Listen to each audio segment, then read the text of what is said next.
to set the scene, it is late November 1942. Earlier that year, President FDR signed Executive Order 9066, which called for the incarceration of Japanese and Japanese Americans on the West Coast following the bombing of Pearl Harbor, and in the midst of increased racism and wartime hysteria.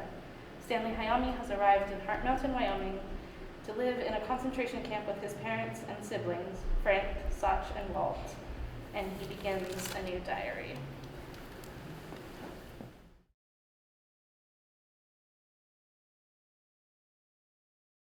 November 29, 1942. Today I am writing my first entry in this journal. It is no special day, but I have to start someplace.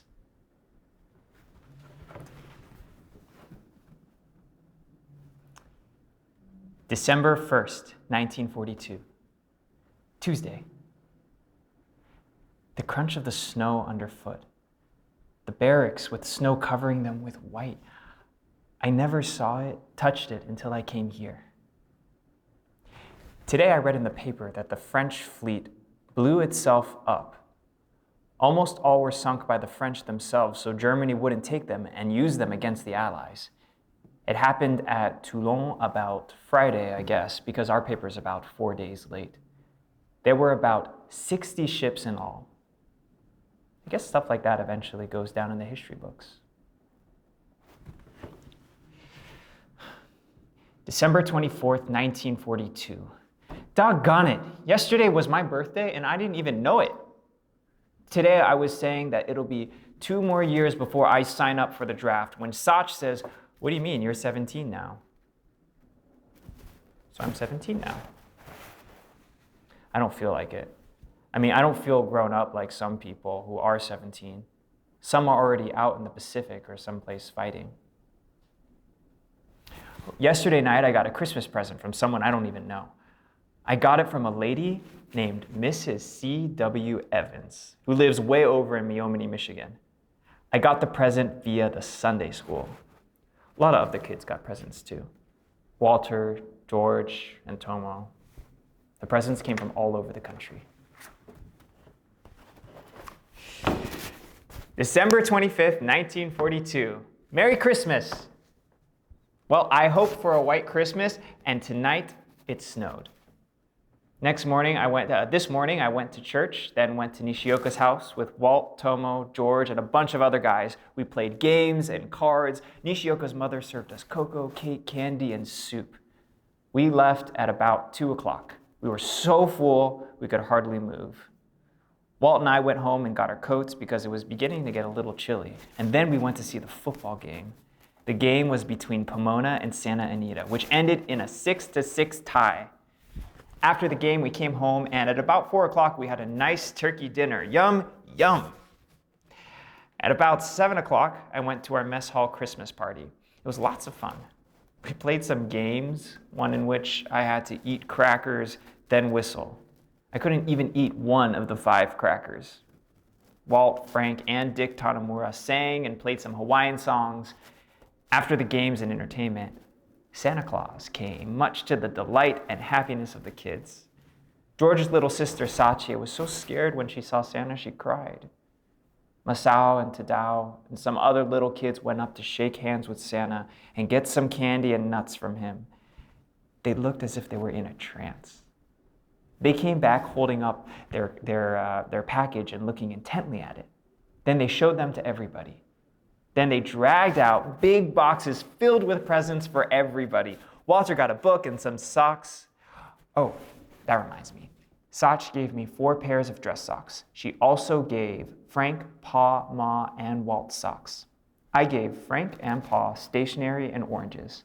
To Ma, I gave fine balls of crocheting. The presents I'm giving to Sach and Walt haven't come yet. I'm giving Sach a stamp book and to Walt a glider.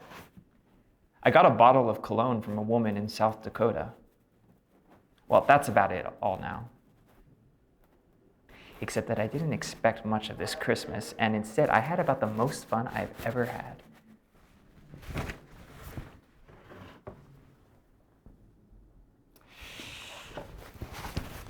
January 1st, 1943. Well, Today is the first year of the year 1943. I wonder what it has in store for me. Wonder what it has in store for everybody. Wonder where I'll be next year. Wonder when the war will end. Last year today, I said I hope the war would end in a year. Well, it didn't, but this year I say again, I hope the war ends this year, but definitely. Another thing is, I hope I'm out of here and a free man by 44. Here are a few New Year's resolutions I can live up to. 1, I resolve to be more tolerant, not only with family members, but with everybody. 2, I resolve to be more understanding of others and more appreciative. This goes hand in hand with number 1. Great men are great because they understand people better. They are great because they are not narrow-minded. One of the things a person wants most is appreciation. So I want to give everyone as much appreciation as possible. Number 3, I want to study as hard as I can and learn as much as I can so that when I'm a man, I won't be a dumbbell. 4, I resolve to help Ma and Pa more. Number 5, I resolve not to abandon any high ambitions. Last year at this time, I was home in San Gabriel, California. And today I am far away in an evacuation camp here in Hart Mountain, Wyoming. Gosh, a lot happened last year. In the spring, we had to work hard to sell out our stock. At Easter, we quit, handed over the nursery to Mr. Daly. We moved to Los Angeles for a month until evacuation to Pomona Assembly Center. After Pomona, we boarded a train, and after about 3.5 days of traveling through Nevada, Utah, and Colorado, we reached this camp in Wyoming. And here I am today, hoping that next year at this time, I'll be home or someplace else outside of camp.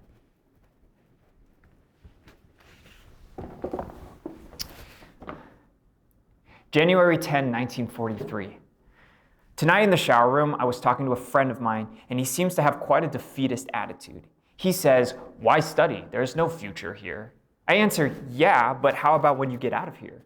He says, "Get out of here? When? I'm too dumb to go to college, and the war will last till I'm an old man." Then I say, "Yes, but if you have enough ambition, you could probably get out this summer. And besides, the government doesn't want to keep us all here. It doesn't want to keep all of us here and spend a lot of money on us." He says, "Oh yeah, they're going to make us raise a lot of crops here so that we can take care of ourselves." By this time I was dressing, so before I left, I say, "Well, anyhow, I'm not planning on living here all my life." Heck, I've got a bit more to write, but everyone else is sleeping, so I'd better turn the light off so they can sleep better.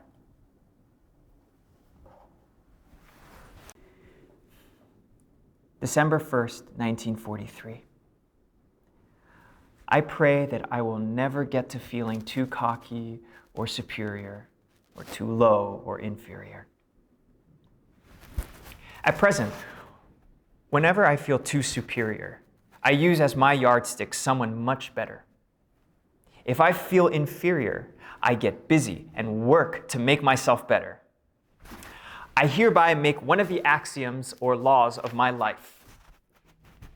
Never use as your yardstick persons lower than you, but measure yourself with a yardstick so much greater than you that you can never grow to equal it, but will always hope you can. You know, whenever I need refreshment and feel kind of tired of life, or whenever I need comfort or to reduce a swelling head or lift my morale, I look at the stars. They also seem to have a silent rhythm, like music. I wonder what they think. They were there when I came, and they will be there when I leave. To them, my life is microscopial, just a flicker in eternity. I will write more of this later. December 25th, 1943. Well, today was Christmas. I had a cold, still do. So I stayed at home all day. Right now, they're having a party out in our mess hall. In the evening, Pop and I talked about this and that. Pop told me about Oji-san and how he was almost a millionaire before the Depression, of Oji-san going to Japan to try to sell cars and trucks. Pop says that during my life, I will have my ups and downs. So be ready and careful when you're up, so you won't fall so hard when you have your downs.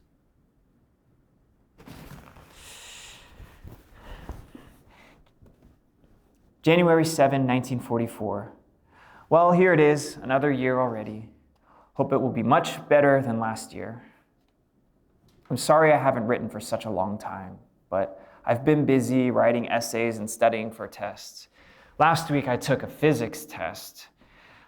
I knew how to work everything. I'd even gone to the trouble of working all the review problems in the back of the book. That is, all except one of them.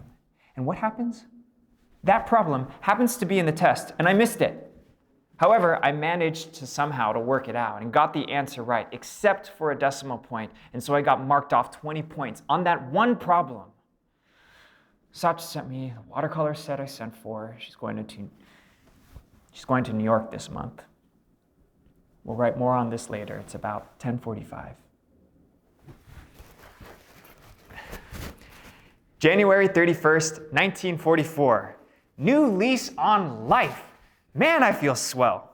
I remember when I thought I had TB or something. Well, I don't.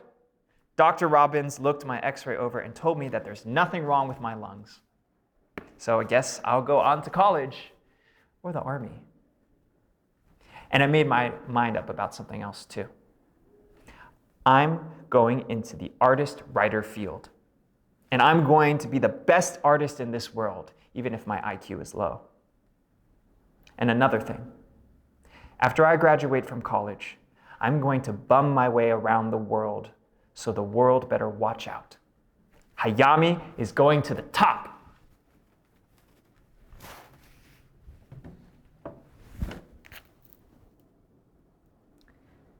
August 21st, 1944. Tonight is my last night here in camp. I'm leaving for the army tomorrow morning. I'm leaving on approximately the same day that I got here some 2 years ago, August 2nd, 1942. I remember that day very well. It was hot and dusty when the train pulled in next to the warehouse. We thought they were to be our barracks. We looked outside, and there was a stack of Pomona kids I know, helping to take care of our luggage. It sure felt funny seeing people you knew after traveling some 1,000 miles. The docs looked us over, and then we were loaded on trucks and driven to our assigned barracks. On the way, people lining the street yelled at us to greet us. I remember seeing George Azuma sitting under a pole. Well, all this is past and memories now. I met a lot of good friends here in camp. It'll be fun to see all these people again after years have gone by. I wonder what sort of future scientists and artists they'll make. Well, only time will tell. Right now, I've got to get some shut-eye. Got to get up early tomorrow.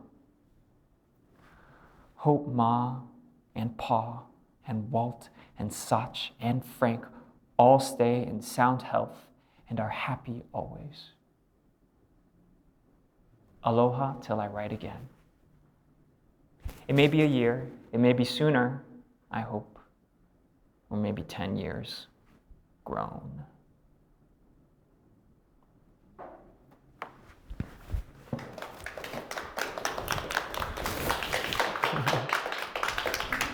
Thank you. Thank you, everyone. Please continue to learn about the family story throughout the gallery and his time after camp. And please enjoy the virtual gallery experience. And please join me one more time in thanking Kurt Kanazawa, our wonderful family. Thank you for staying.